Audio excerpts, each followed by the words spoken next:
qof waxa uu ku riyoonayo inuu dunida bedelo halka qofka kale uu raadinayo kaliya berita uu cuni lahaa ha isaga soconin meel kasta ee u socon meel gaar ah oo aad astaysatay. bismillaah assalaamu calaykum isalaashana asxaabtii qaliga waxaan rajaynayaa fiicantiin soo dhawaada. riyadaadu waa mustaqbalkaaga sidaad u dhisi kartaa beri wanaagsan. Ma ogtahay in farqiga u dhexeeya qofka guulaystay iyo qofka weli hal meel taagan uusan ahayn nasiib balse uu yahay riyada ku jirta maskaxdooda. qof waxa uu ku riyoonayo inuu dunida bedelo halka qofka kale uu raadinayo kaliya berita uu cuni lahaa. riyadu waa jiheeyaha dhabta ah ee nolosha qofka dhalinyarada ah. qofka dhalinyarada ah ee aan riyada lahayn waa sida gaari cusub oonan wax shidaala lahayn. haddii aadan lahayn sawir cad oo maskaxdaada ku jira kaasoo kuu muuqda oo aad rabtid inaad gaartid mustaqbalkaaga wax weyn ayaa kaa maqan. sidaas awgeed jiheeyaha noloshaada raadso oo ah riyadaada. ha isaga soconin meel kasta ee u soco meel gaar ah oo aad astaysatay. qofka meel kasta u socda meel lama gaaro halka qof leh riyadiisa jihadiisa wadadiisa ay caddahay qofkaasi ayaa ah qofka gaara riyadiisa iyo hadafka noloshiisa kuna noolaada riyada mustaqbalkiisa.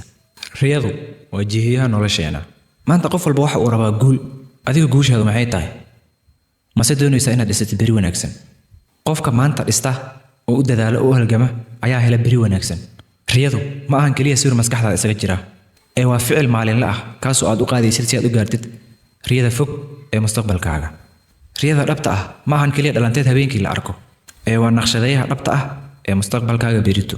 bal qiyaas wiil dhalinyaraha kaasoo ku koray nolosha caadiga ah ee magaalooyinka waaweyn ee Soomaaliya sida Muqdisho iyo Hargeysa isagoo sita buug yar isagoo maalin kasta ku qori jiray waxaan rabaa inaan noqdo qof bulshadiisa wax tara.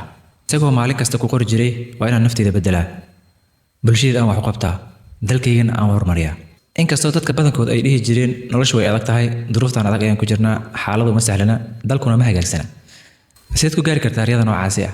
dadka qaar waxay dhihi jireen dalku waa burbursan yahay riyadaaduna waxba kama bedesho. laakiin wiilkaasi waxa uu rumaysanaa in haddii uusan asiga riyadiisa uusan dhisanin uu qof kale u koraysan doono si uu riyadiisa ugu dhiso. maanta isagu waa qofka isbedelka horseedaya diyaarna u ah inuu dhisto riyada mustaqbalkiisa. sheekadaasi waa sheekadaada waa sheekadeyda waa sheekadeena haddii aan maanta go'aansano inaan dhisano riyada mustaqbalkeena. si kastaba ha ahaatee mustaqbalku waa la gaari haddiiba la nool yahay. laakiinse ma waxaad gaaraysaa adigoo riyadaada ku nool mise adigoo qof kale riyadiisa dhisaya? go'aankaaga hadda ayaa ah midka isbedelka sameynaya. ma waxaad doonaysaa inaad qof kale riyadiisa u dhistid mise inaad ku noolaatid riyada mustaqbalkaaga? go'aankaagu gacantaada ayuu ku jiraa. fikradda ah dhisidda mustaqbalka ma ahan mid cusub. tan iyo bilowgii aadanaha dadka wax weyn ka bedelay caalamka waxay ahaayeen kuwo leh aragti fog visionaries. horumarka aadanaha waxa uu ku dhisnaa qof ku dhiiraday inuu ku riyoodo wax ka baxsan waaqiciisa markaas taagan.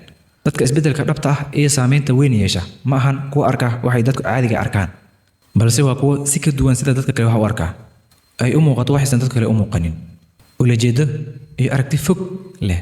sidaas awgeed noqo qof maskax furan kaasoo ka fikira waxay dadku kale u muuqanin leh aragti dheer. cilmi baarisyo dhowaan la sameeyey ayaa waxay sheegayaan in 80% dhalinyarada leh hadafyo qoran ay ka gaaris badan yihiin guushooda ama hadafyadooda kuwa kaliya maskaxda ku haysta.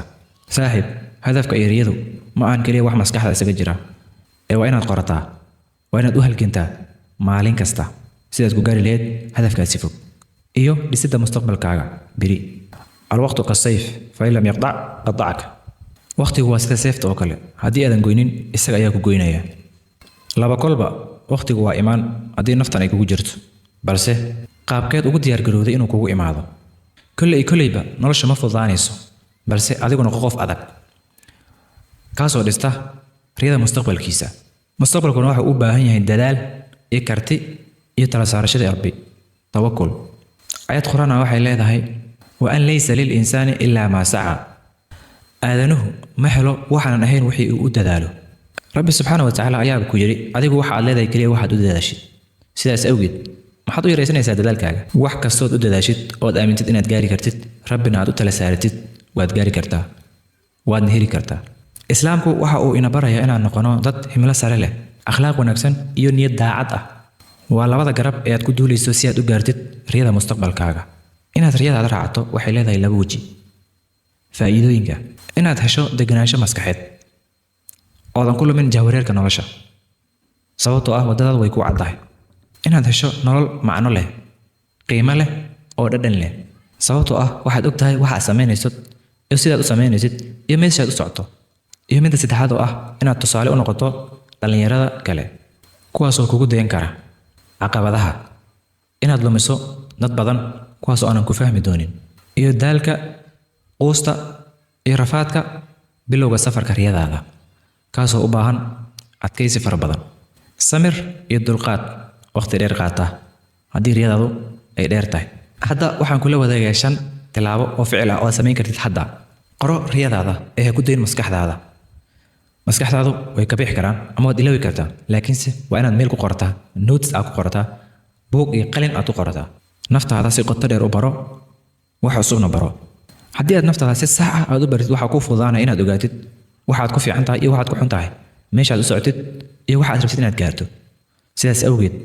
naftaada inaad si qoto dheer u baratid waa furaha dhisidda mustaqbalka beri wanaagsan barashada wax cusub xirfad ama luqad taasi waxay korisaa maskaxdaada waxayna kuu furtaa albaabada fursadaha mustaqbalka xulashada saaxiibo himilo sare leh sidaadoo kale haddii aad tahay qofka kaliya ku dhex jira saaxiibadaada kaasoo hadaf iyo himilo nolosha ka leh iyaga ayaad ku biiri doontaa oo hadafkaaga iyo noloshaadana meeshaas ayay u dhammaatay sidaas awgeed yeelo saaxiibo ama asxaab kuwaasoo hadaf sare leh israaca kasta waa isa saameyn qof kastoo israacdiin waad isa saamaynaysaan qodobka xiga maaraynta waqtigaagu waa noloshaada hadba waa sidii aad u maaraysid iyo wixii aad ku bixisid jooji daawashada aanan macnaha lahayn ee baraha bulshada waa seef laba af leh hadba waa sidii aad u isticmaashid qodobka ugu dambeeya ilaahay tala saaro oo tawakkul la imaw waxaad bixinaysaa dadaalkaagii ugu dambeeyey sidii inaysan jirin oo kale tawakkul haddana waxaad ilaahay u tala saaranaysaa sidii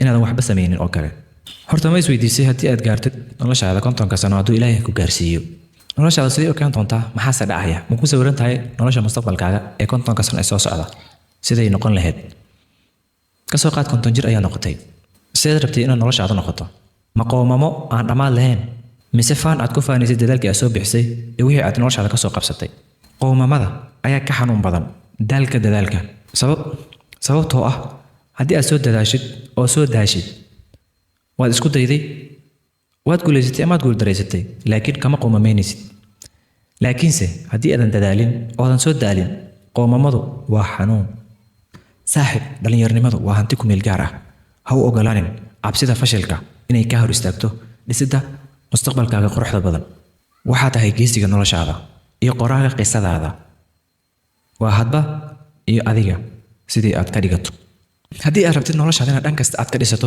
ku soo bir SG community waxaan kuu dhisaynaa maskax ahaan muuqaal ahaan iyo akhlaaq ahaan iyo guud ahaan horumarinta noloshaada ha seegin fursadan oo nala kor si aad noola dabaaldegtid guusha beri oo aan u wada dhisano riyada mustaqbalkeena annagoo wada jir ah waxaan nahay dhallinyaro oo isku xiran kuwaasoo u taagan dhisidda jiilka mucjisada ah ee mustaqbalka soo socda insha allah halkaan kuguma barayno keliya inaad noqotid qof guulaystay ee waxaan ku baraynaa inaad noqotid qof qiimo leh mug leh oo miisaan leh waxaad ogaataa adiga ayaa gacantaada ku dhisi kara beri wanaagsan ama dumin kara maantadaada go'aanku waa adiga su-aasheeda ugu dambaysa waxay tahay haddii ay tahay maanta maalintii ugu dambaysay dhallinyarnimadaada ma ku qanacsan tahay waxaad u diyaarsatay mustaqbalkaaga aad iyo aad baad u mahadsantiin asaatiida qaaliga ah waxaan rajaynaa inaad dhisatiin riyada mustaqbalkiina oon wada dhisano oon wada gaarno anagoo wada jir ah oo isla jirna insha allah waxaan rajaynaa inaan kala faa'iidaysanay insha allah kusoo biir SG community